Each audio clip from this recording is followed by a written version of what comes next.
Salut tout le monde, très urgent. Aujourd'hui, mercredi 5 novembre 2025.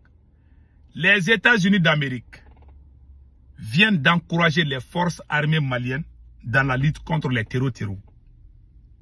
Une conversation s'est passée entre le ministre des Affaires étrangères Abdoulaye Diop et le sous-secrétaire d'État américain Christopher Landau. Ils ont parlé ensemble. Voilà, et Christopher Landau, le vice-ministre des Affaires étrangères américain.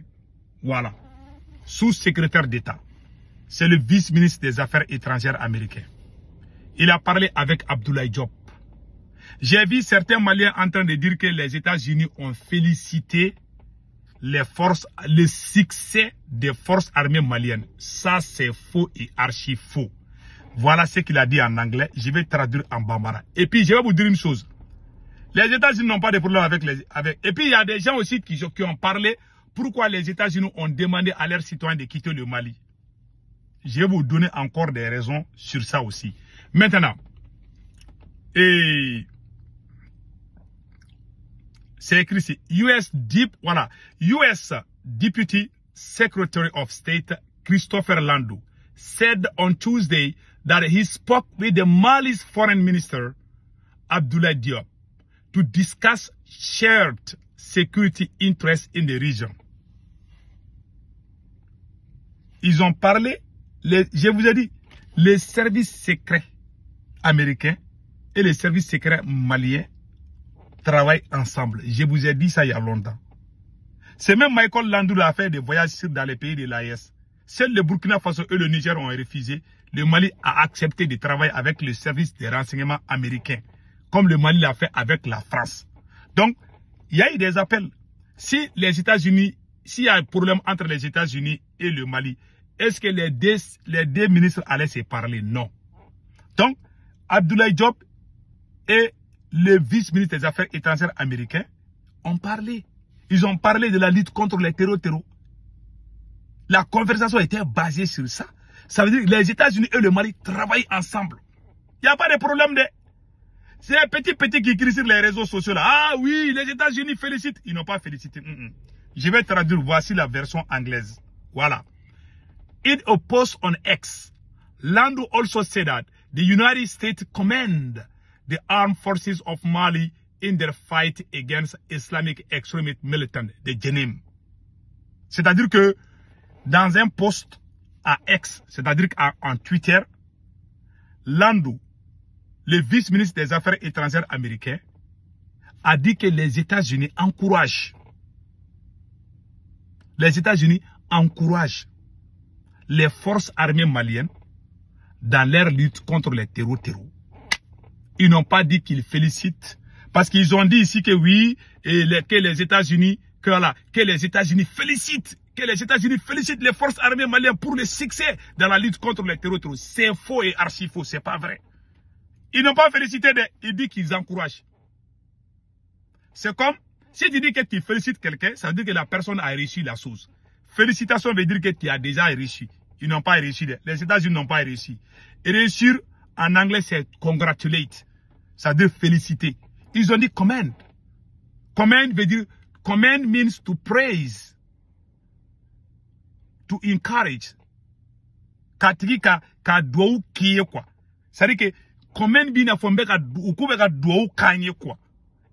C'est comme s'ils sont, je m'excuse, j'ai dit ça en bambara. C'est comme s'ils sont en train de prier pour l'armée malienne. Ils encouragent l'armée malienne, mais ils ne félicitent pas. C'est faux. C'est pas une félicitation les États-Unis n'ont pas dit que l'armée malienne est en train de gagner aussi. Les États-Unis n'ont jamais dit ça. La version anglaise est là.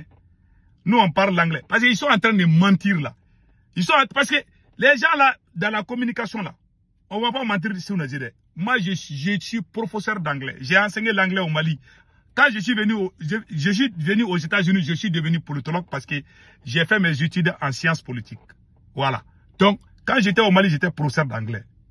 Donc, ça, c'est ma spécialité. La traduction, là, j'ai été traducteur avant aussi. Donc, ce que les États-Unis ont dit, les États-Unis n'ont jamais dit que l'armée malienne est en train de faire du succès. Les États-Unis n'ont jamais dit que l'armée malienne est en train de gagner. Les États-Unis n'ont pas félicité l'armée malienne. Ils ont juste encouragé l'armée malienne. Ils ont montré leur soutien à l'armée malienne. Voilà ce qu'ils ont dit. C'est comme ton enfant est en train de voyager. Tu ne sais pas si ton enfant va arriver ou pas. Tu dis, ah, je t'encourage. Je vais prier pour toi. Si ton enfant arrive, tu vas dire félicitations. Donc, il ne faut pas mélanger les choses. Ça, c'est déjà écarté. Je vous ai dit, les services de renseignement américains et les autorités maliennes travaillent ensemble. Il y a longtemps. Je vous ai dit, c'est le Burkina qui a refusé. Et le Niger. Le Mali travaille avec les services secrets américains. C'est moi qui vous dis ça. C'est Washington Post. Non, c'est New York Times qui a dit ça. Attends, je vais chercher les postes là. Ils ont dit ça. Que les États-Unis sont en train de travailler avec le Mali. Il n'y a aucun problème entre le Mali et les États-Unis. Depuis le temps du premier président Modibo Keïta, les États-Unis et le Mali ont toujours eu de bonnes relations. Et puis il y a des farfelus qui continuent toujours à critiquer les États-Unis. Que pourquoi les Américains ont demandé à leurs citoyens de quitter le Mali. Donc ils ne peuvent pas dire à leurs citoyens de quitter le Mali. Je vais vous dire comment les ambassades américaines fonctionnent. Ce n'est pas le gouvernement américain qui a décidé de rapatrier. Non, non, non. Ce n'est pas non plus l'ambassadeur. Voici comment les ambassades américaines fonctionnent. Dans toutes les ambassades américaines, vous allez trouver qu'il y a les presses. Il y a les journalistes. Il y a les chercheurs, journalistes. Il y a les services secrets qui regardent comment fonctionne la ville. Quand ils voient le danger, ils le disent. Même nous qui sommes aux États-Unis. Parfois, on nous écrit, on nous dit de ne pas sortir de la maison. Qu'il y a beaucoup de pluie. Il y a des jours, moi, je reste dans ma chambre. Je peux faire une journée, je ne sors pas dans ma chambre. On me dit, ah, il ne faut pas sortir de... Il y a trop de pluie, il y a trop de vent. Ça peut être, si tu conduis, tu vas voir ceci, tu vas...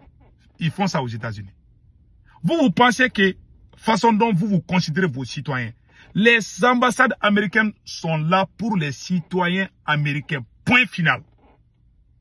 Ils sont là pour protéger les citoyens américains partout dans le monde entier. Moi, je suis citoyen américain. Si je voyage, j'ai un problème, l'ambassade américaine m'aide. Mais viennent au secours vite. Ils sont très rapides. Ils ne sont pas comme nos ambassadeurs. Tu vas faire... Leur ambassade est là pour leur peuple. Donc vous cachez les vérités à vos peuples. Donc vous pensez que tout le monde est comme vous, quoi. Dans l'ambassade américaine, il y a les presses, il y a les services secrets, et chaque jour, chacun fait son travail. Les rapports qui viennent là, ce sont ces rapports qui montrent à l'ambassadeur, voilà ce qui se passe dans tel pays. Ce n'est pas Donald Trump qui dit aux Américains de quitter au Mali, non. Il y a des gens qui sont dans l'ambassade, qui travaillent, qui font des rapports, qui montrent ça à l'ambassadeur.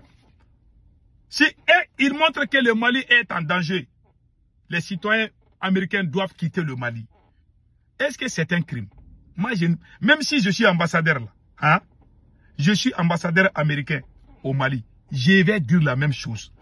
Où est le problème? Est-ce qu'ils ont dit aux Maliens de quitter le Mali? Ils ont dit à leurs citoyens de quitter chez nous. Où est le problème? Donc vous êtes dans l'insécurité.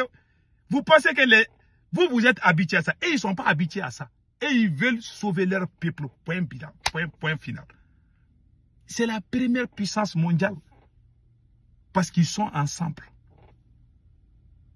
C'est la première puissance. Ils ne sont pas comme nous, hein. Si leur ambassadeur ne fait pas le travail là, ils vont les changer. Voilà ce qui se passe. Donc il ne faut pas mélanger les choses. C'est ça que je voulais dire. Passez un excellent week-end.